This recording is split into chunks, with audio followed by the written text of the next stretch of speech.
Well hello and good morning. I hope you guys are good. 155 दिन के बाद आज नेपाल अपना इंटरनेशनल फिक्चर खेल रहा था और they started with a win. हालांकि बहुत सारी चीजें इस पर डिस्कशन होगा। ऑब्वियसली पहले 5 ओवर जिस तरह से खेले गए और उसके बाद 12-13 ओवर जिस तरह से खेले गए, भाई ऐसा लग रहा था दो अलग फॉर्मेट ही चल रहा है। और बशीर अहमद की थोड़ी सी टेक्निकलिटी से बात करूंगा, और उससे पहले लेकिन सबसे पहले आपको ये बता दूं कि किरण थगुना, जिसको लेकर के आप में से बहुत लोगों ने पूछा था कि भाई उनको टीम में जगह मिलनी चाहिए थी, उनको टीम में जगह मिल गई। जी हाँ, लोकेश बाम को वीजा का इशू हुआ जिस वजह से वो ट्रैवल नहीं कर पाए, और उनके रिप्लेसमेंट पर किरण थगुना को मिड इन कॉल अप मिल चुका है नेपाल नेशनल टीम के साथ, सीनियर क्रिकेट टीम के साथ, which is obviously a good thing because काफी अच्छा अभी प्रीवियस टूर्नामेंट उनका रहा था। और काफी लोगों ने कहा भी था कि यार उनको जगह मिलनी चाहिए थी, एंड नाउ फाइनली हमने देखा आज एक डेब्यू हुआ नंदन का, which was a very good debut. और आई एम श्योर कि यहाँ से बहुत सारे पॉजिटिव वो लेकर जाएंगे, and wearing that Nepal Jersey he must be now thinking बहुत सारा कुछ इस पर्टिकुलर टीम को लेकर के, विच इज अ गुड थिंग। और एक अच्छा बॉलर नेपाल को मिल गया जो हमें फास्ट बॉलिंग कंडीशन में काफी ज्यादा हेल्पफुल रहेगा। दूसरी तरफ किरण थगुना का भी कॉल अप हो गया। डेब्यू करने का मौका मिलेगा नहीं मिलेगा वो तो खैर वक्त ही बताएगा, बिकॉज फिलहाल जिस तरह से हमारे दोनों ओपनर्स ने और फिर उसके बाद दोनों प्लेयर्स ने खेला, देखो जो दूसरे जो जो रोहित और बशीर वाली पारी थी ना, उसके बारे में भी थोड़ा सा बात करूंगा, लेकिन पहले रेस्ट बात कर लेता हूँ। सो यस, जिस तरह से आज उन दोनों ओपनर्स ने खेला और जिस तरह से एक डोमिनेटिंग स्टार्ट मिला, हालांकि कतर एक एवरेज टीम दिखी पूरी तरह से, और कहीं पर भी ऐसा नहीं लगा कि वो कुछ बहुत ज्यादा कोशिश भी कर रहे हैं, उनका ट्राई भी कुछ बहुत ज्यादा है। But a win is always a win, और इट्स अ गुड थिंग कि आपने ये टॉर जो है वो जीत के साथ शुरू कर। T20 में नेपाल वैसे भी अभी 3-0 हरा कर आया था यूएस को, मतलब अभी तो नहीं, बात तो बहुत पुरानी हो गई है, लेकिन फिर भी T20 फॉर्मेट था और यहाँ पर भी आकर के आपने डोमिनेट करा। हालांकि मुझे कहीं ना कहीं ऐसा लगा कि ये मैच थोड़ा सा और जल्दी खत्म हो सकता था, जिस तरह से रोहित और बशीर ने बाद में मैच लिया, हो सकता थोड़ा और जल्दी खत्म होता। But may be the other part is की आप जान रहे हो मैच आपके हाथ में, और आप चाहते हो कि भाई बहुत टाइम बाद इंटरनेशनल फिक्सर खेल रहे हो तो थोड़ा अपना टाइम ले लो। लेकिन बशीर जो है वो थोड़ा सा कंफ्यूज दिख रहे थे, इसलिए क्योंकि अगर आपने बशीर की पारी नोटिस की होगी तो शुरुआत में कहीं कहीं पर ही वॉज वेरी डिफेंसिव और इत्मीनान से खेल रहे थे, बट देन कहीं कहीं पर वॉज ट्राइंग वेरी हार्ड, वो निकल निकल कर मारना, बॉल बीट हो जाने, कैच ड्रॉप भी उनका हुआ था मिड ऑन पर, तो एक दो ट्राई वो ऐसा कर रहे थे, तो लगता कंफ्यूज दिख रहे हैं कि यार मैं हिट करूं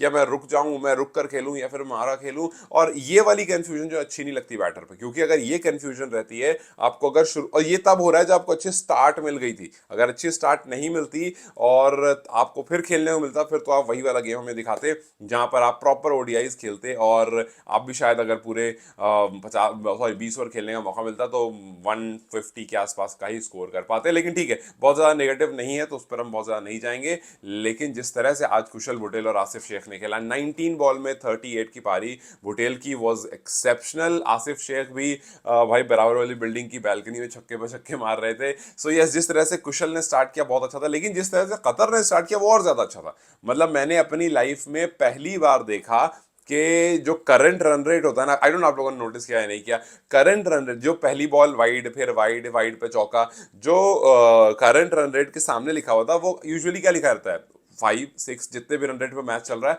वहां लिखा होता है इन्फिनिटी। मतलब आप सोचो कि एक भी बॉल नहीं पड़ी है और एक वाइड जा चुकी है, वाइड पे चौका जा चुका है, रन ऑलरेडी बोर्ड पर लग चुके हैं, कुछ I guess 7-8 run, 6 run 7 run जो भी पहले ही 0 बॉल पर ही लग चुके थे। सो जो भी वहां पर स्कोर कार्ड हैंडल कर रहा था उसने करंट रन रेट के आगे इन्फिनिटी लिख दिया कि भैया बॉल तो एक भी नहीं पड़ी है, रन तो ऑलरेडी बहुत हो चुका है, सो इन्फिनिटी लिख देते हैं, which is my first experience in cricket. So आप कहते हैं ना every day is a school day. So yes, जिस तरह से कुशल पटेल ने स्टार्ट किया देख करके बड़ा अच्छा लगा कि यार अभी रीसेंट फॉर्म अच्छी थी, रीसेंट नंबर्स अच्छे थे, और यहाँ पर आते और कुछ बहुत प्यारे प्यारे शॉट देखने को मिले, एकदम डाउन द ग्राउंड बड़ा अच्छा खेला उन्होंने, फिर एक आध दो पुल उन्होंने बहुत अच्छे मारे, कुछ बाउंड्रीज उन्होंने बहुत सी मारी, and same for Asif Shaikh, 21 ball में 33 रन मारे। अच्छा, आपको एक चीज़ बता दूं कि मेरे को तो मैच देखने में बड़ी प्रॉब्लम हुई, इसलिए क्योंकि मैच टेलीकास्ट नहीं हो रहा, मुझे कहीं पर मैच दिख नहीं रहा था, यूट्यूब पर लाइव पर मैच देखना शुरू हुआ बट उसमें भी बड़ा ग्लिच आ रहा था, जैसे आसिफ शेख कब डिसमिस हुए ये मुझे नहीं पता, बिकॉज अभी आसिफ खेल रहे हैं और अगले अगले ही ओवर में देख रहा हूँ आसिफ चल के जा रहे हैं। मैंने कहा ये क्या, और एकदम ऐसे ठक से हुआ, ऐसा नहीं कि पॉज हुआ, एकदम ऐसे ठक से हुआ और वो ग्लिच था और मैंने देखा भाई ये क्या सीन है। फिर मुझे लगा रिटायर्ड तो नहीं होगा, बिकॉज आजकल ट्रेंड चला हुआ है मुंबई इंडियंस रिटायर्ड करा रहा है, सीएसके रिटायर, मुझे लगा इन्होंने भी रिटायर्ड तो नहीं करा दिया, लेकिन फिर मैंने देखा कि नहीं नहीं रिटायर्ड नहीं करा, वो एक्चुअली आउट है। वो ग्लिच था, वो शो ही नहीं हुआ। आई डोंट नो आप लोगों को दिखा या नहीं दिखा, बट हाँ जहां पर मैं देख रहा था वहां पर ग्लिच आ रहा था। बट यार प्रॉपर टेलीकास्ट नहीं हो रहा है, मतलब इधर उधर ढूंढना पड़ रहा है कि भाई कहाँ पर मैच आ रहा है, कहाँ नहीं, एक एक इनिंग मिल रही है। सो ये थोड़ा सा प्रॉब्लम जरूर था यहाँ पर्टिकुलरली इंडिया में। अगर आप लोग को इंडिया में हो और कहीं पर देख पा रहे हो, because I tried searching but I had hard time, so please मुझे बता देना। आई डोंट नो आप लोग जहाँ देख रहे थे वहाँ कितनी क्लैरिटी और कितना अच्छे से ये मैच चल रहा था। बट येस, कुशल बुटेल, आसिफ शेख देख करके बड़ा सुकून मिला कि यार आपको अच्छा पावर प्ले मिला। और एक बात आपको बता दूं कि अभी नेपाल का ये सबसे बेहतरीन पावर प्ले है, बिकॉज इससे पहले भूटान के खिलाफ 80 फॉर 0 2019 में नेपाल का ये बेस्ट पावर प्ले था, लेकिन आज क्योंकि 81 फॉर 1 था, so yes this is the best power play. हालांकि 5 ओवर में 80 रन बोर्ड पर लग चुके थे बिना किसी विकेट लॉस के, बट अगले ओवर में जो 6th ओवर था, जो पावर प्ले का लास्ट ओवर था, उसमें सिर्फ 1 रन आए क्योंकि कुशल आउट हो गए थे और रोहित ही वहां फ्रंट पे थे। तो रोहित इत्मीनान से अपना 3-4 बॉल, वो टिपिकल जो स्टाइल होता है जब आप स्टार्ट करते हो अपने इनिंग को, तो वहां पर खेल करके उसने उस ओवर को पूरा डॉट कर दिया और फिर 81 फॉर 1 जो है वो आपका बेस्ट हो गया पावर प्ले का T20 में। इससे पहले 80 था, तो अब 1 रन और उसमें बढ़ गया, तो ठीक है। अब आते हैं थोड़ा सा जिस तरह से रोहित और जिस तरह से बशीर ने खेला। देखो चलो गैलेंडर मेला खुश होंगे कि भैया आपने एक टूर पर स्टार्ट किया, विन से स्टार्ट किया, और आपका जो यहाँ पर एक यंग कोचिंग करियर वाली बात चल रही थी वो भी एक विन से स्टार्ट हुई। लेकिन जो नेगेटिव पार्ट मुझे दिखा वो ये कि आपको बहुत अच्छी स्टार्ट मिली थी। इसका मतलब है आपको एक चीज तो क्लियर हो चुकी थी कि भैया पिच जो है वो बहुत हेल्प कर रही है और पिच में बहुत मुश्किल नहीं है मारना। सो जब आपको ये पता चल जाता है ना कि पिच बहुत आसान है मारना, तो वहां पर जरूरी नहीं है कि आप जाकर के जो टिपिकल क्रिकेट होती है कि भाई जाओ और पहले अब 10 बॉल जो है वो इत्मीनान से खेलो, सिंगल डबल करने की कोशिश करो। आई थिंक उसकी जरूरत नहीं, खासकर रोहित को, बशीर को थी, बिकॉज बशीर भाई बहुत टाइम बाद आए हैं। बशीर को इन कंडीशंस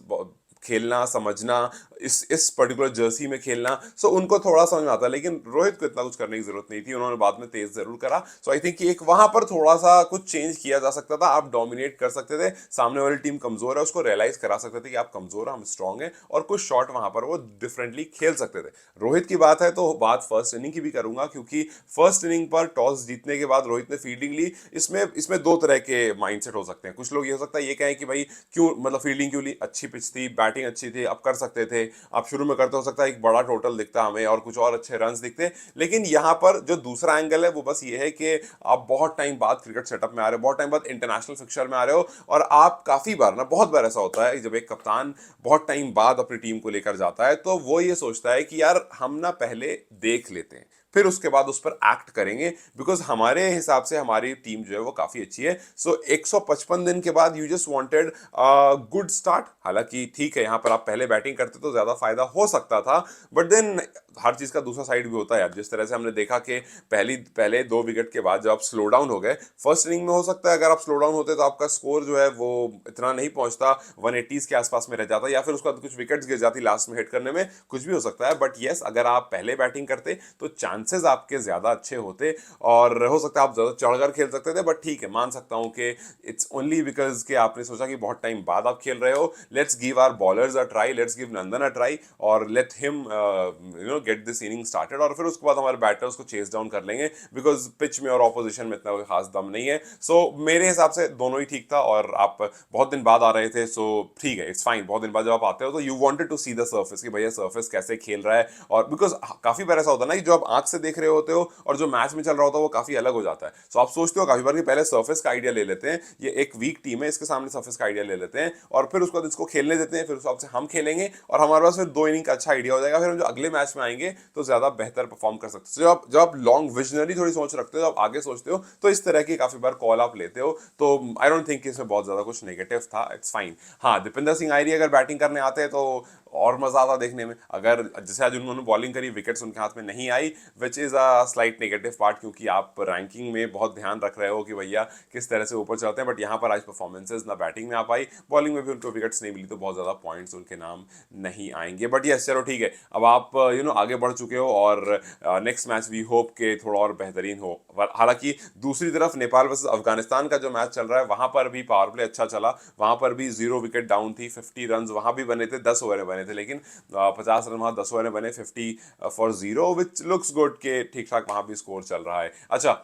स्टैट में आपको बता दूं कि मैन ऑफ द मैच की अगर बात करें, प्लेयर ऑफ द मैच की नेपाल की तरफ से T20 आईज में, सो सबसे ज्यादा बार मैन ऑफ द मैच की लिस्ट में अब कुशल बुटेल का भी नाम आ गया है, बिकॉज कुशल को 6 बार अब मैन ऑफ द मैच मिल चुका है 54 मैचेस में। कुशल से ऊपर सिर्फ 2 प्लेयर हैं, एक है दीपेंद्र सिंह आयरी जिनको 75 मैचेस में 9 बार मैन ऑफ द मैच मिला है, और दूसरे हैं करण केसी जिनको 76 मैचेस में 7 बार मिला है। सो 9 बार डीएस आयरी को 75 मैचेस में, करण केसी को 7 बार 76 मैचेस में, और कुशल बुटेल को 6 टाइम्स 54 मैचेस में, विच is a very good number, because यहाँ 54 मैचेस है, डीएस आयरी को 75 मैच में 9 मिला है। सो जब तक 75 पहुंचेंगे, हो सकता है कुशल 2-3 मैन ऑफ द मैच और ले लें और फिर सबसे ऊपर पहुंच जाए यहाँ पर, तब तक हो सकता है डीएसआई को और मिल जाए। लेकिन यस, अच्छी बात लगी कि भैया आपका जो टॉप ऑर्डर था वो थोड़ा सा डोमिनेटिंग था, और जिस तरह से आपने एक्सपेक्ट किया था शायद उससे बेहतरीन स्टार्ट आपको मिला, और आपको जब पावर पे अच्छा मिलता है तो फिर आपको टारगेट कितना ही बड़ा मिले उसको आप चेस डाउन कर सकते हो। लेकिन आगे आने वाले में से प्रॉब्लम ये हो सकती है जो मुझे दिख रही है कि भैया अगर आपको अर्ली विकेट दिख गई गिरती हुई, तो ये 2 प्लेयर जो है रोहित और बशीर, ये कहीं इनिंग को बहुत स्लो डाउन ना कर दें। हालांकि रोहित में अच्छी बात यह है कि वो कभी भी गियर शिफ्ट कर देते हैं और मैच को चेंज कर देते हैं, लेकिन यहां पर मुझे थोड़ा सा हुआ है कि भैया यहां पर अगर गियर शिफ्ट ना हुआ और स्लो डाउन हो गया तो फिर प्रेशर आ जाएगा इसके बाद आने वाले प्लेयर्स पर, आईडी हो गए, गुलशन हो गए, इनके बाद जो आएंगे उन पर थोड़ा सा प्रेशर हो जाएगा। But well and good, not bad. दूसरी तरफ अगर आप गेंदबाजी की बात करोगे, सो यस, बॉलिंग नंदन के आने के बाद अब काफी अच्छे लग रहे हैं, काफी स्ट्रॉन्ग टीम लग रही है, और एक अच्छा एक अच्छा आपको स्टार्ट मिला बॉलिंग से। आपको करण के सोमपाल ने लास्ट में थोड़े से रन लीक जरूर हो गए, बट ठीक है, सोमपाल, नंदन, गुलशन, करण ऑल टुगेदर एक अच्छा यूनिट दिख रहा है, खास करके वहां पर जहां हम अक्सर बात करते हैं कि नेपाल जो है वो स्पिनर्स का डिपार्टमेंट ज्यादा अच्छा है। अब आप देखो, एक बॉलर के ऐड होने की वजह से थोड़ा सा पॉजिटिव वाली फील आ रही है कि भैया करण है, सोमपाल है, फिर नंदन है, थोड़ा सा पॉजिटिव वाली फील आ रही है कि यहाँ पर अच्छी यूनिट हो सकती है, खास करके उन जगहों पर जहां पर